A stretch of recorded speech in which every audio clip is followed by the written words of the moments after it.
What's good, YouTube? It's Nas and me back with another video. Road to 600 subscribers, of course. And in today's video, I'm going to be talking about the Orlando Magic. And if you don't know, the Orlando Magic just had back-to-back games with Desmond Bane having 37 points. And if you could remember a couple weeks ago, we were disappointed with how the Magic were starting out their season. They were losing winnable games. They were playing not to expected. Their offense was still looking as stagnant as last season. And I'm pretty sure I was wondering, like, what was the Desmond Bane trade for? Because Bane is not doing anything you want. Paolo is obviously not playing up to expectations, even though Paolo is out with his injury right now. We still have to see what this Orlando Magic team looks fully healthy. Franz wasn't playing up to expectations. And overall, the talent level on this Orlando Magic team didn't look up to par for what we expected. And right now, they are 5th in the Eastern Conference and playing their best basketball right now. So I'm wondering, how do we feel about them right now? We're basically checking in on the Orlando Magic. I didn't want to, probably not going to title that video again, but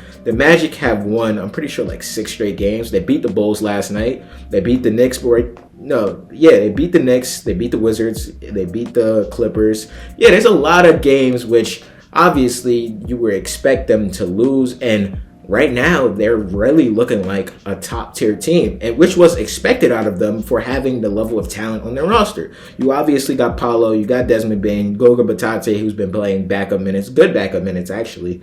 You got, God damn it, the website just canceled out. But you got Anthony Black, who I feel like Anthony Black has really improved this game this season. There's no ifs, ands about it. If you don't notice how much better Anthony Black has gotten this season, I would feel like you're not watching basketball. He had a 30-point game against the 76ers where he was just absolutely hooping. We saw the three-point shot, which I thought was shaky. We saw the finishing, which he was not a good finisher at all last season. It seems like, I heard that Shamgar was working with his finishing this whole offseason, so it looks like Anthony Black has gotten a way better finisher. And when you're 6'7" and you move the way Anthony Black does, you have to be at least decent at finishing. And Anthony Black has become a really a great finisher, I would say. No, let me not say typical.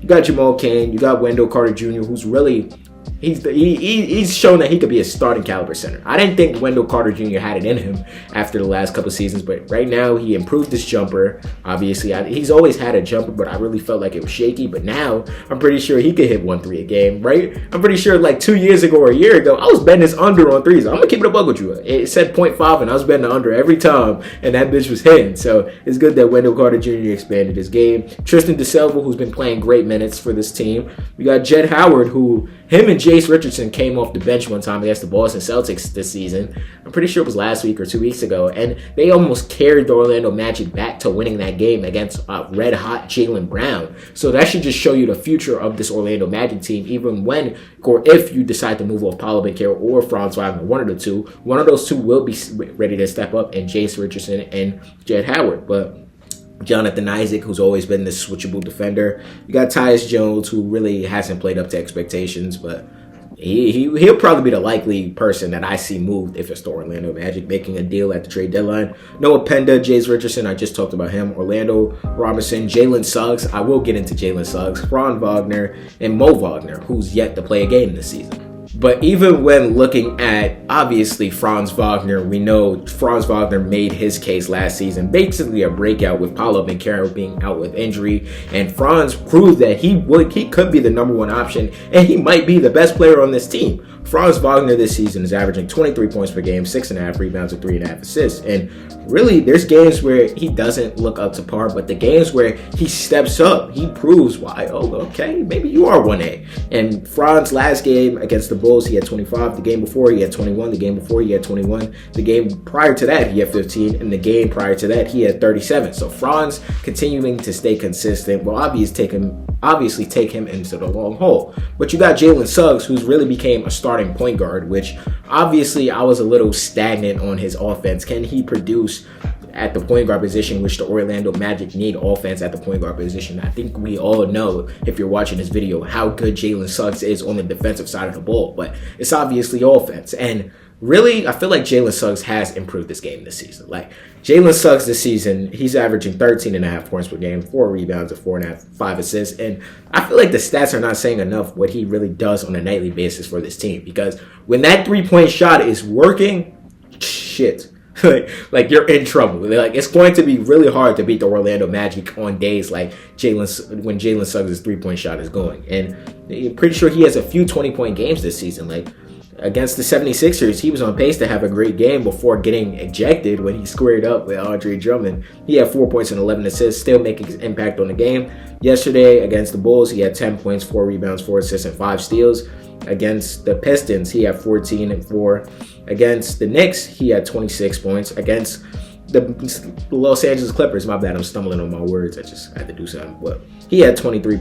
Yeah, he had 23 points. So Jalen Suggs continuing to improve his game. Jalen Suggs is still a young point guard, and he still has to develop. So honestly, whatever you see out of Jalen Suggs, or even if you use him as a trade partner, I don't see the Orlando Magic doing that. But if you do that, like you obviously will get value for Jalen Suggs. Next, talking about Desmond Bane, and Desmond Bane has really made his impact on his team, which I honestly expected him to do. Maybe I thought the trade was a little bit too much, but Desmond Bane this season is averaging 19 points, 4.5 rebounds, and 4.5 assists. And the last 2 games, like I said, he had 37 points against the Bulls. He had 37 points, 5 assists, and 6 rebounds. Against the Detroit Pistons, he had 37 points, 8 rebounds, and 2 assists. And I just think it's funny how Desmond Bane has these back-to-back 37-point games the day I don't put him on my parlay, which is funny. And the game I did put him on my parlay, that nigga had 15 points, 6 assists, and 2 rebounds. So I don't know, but Desmond Bane overall has been consistent this season. Whether it's 15, whether he's giving you above 15, whether it's 20,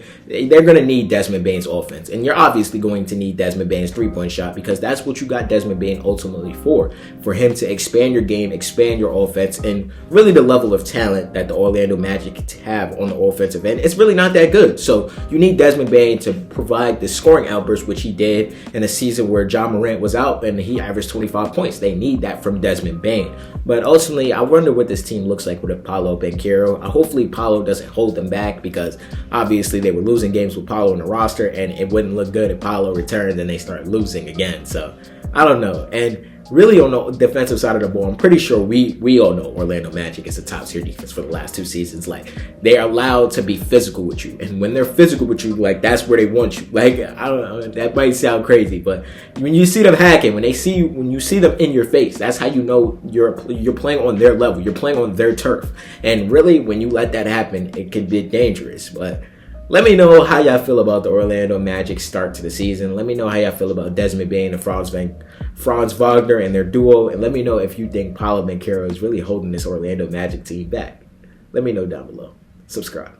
What's good, y'all? If y'all made it to the end of the video, I hope you guys enjoyed this video. And there's a video right here. I'm pretty sure you're going to like it if you like this one. And the channel icon's right there if you want to just check out the channel in general. And yeah, leave a like too, because it really helps the algorithm push me out. And yeah, I appreciate y'all for watching this video nonetheless.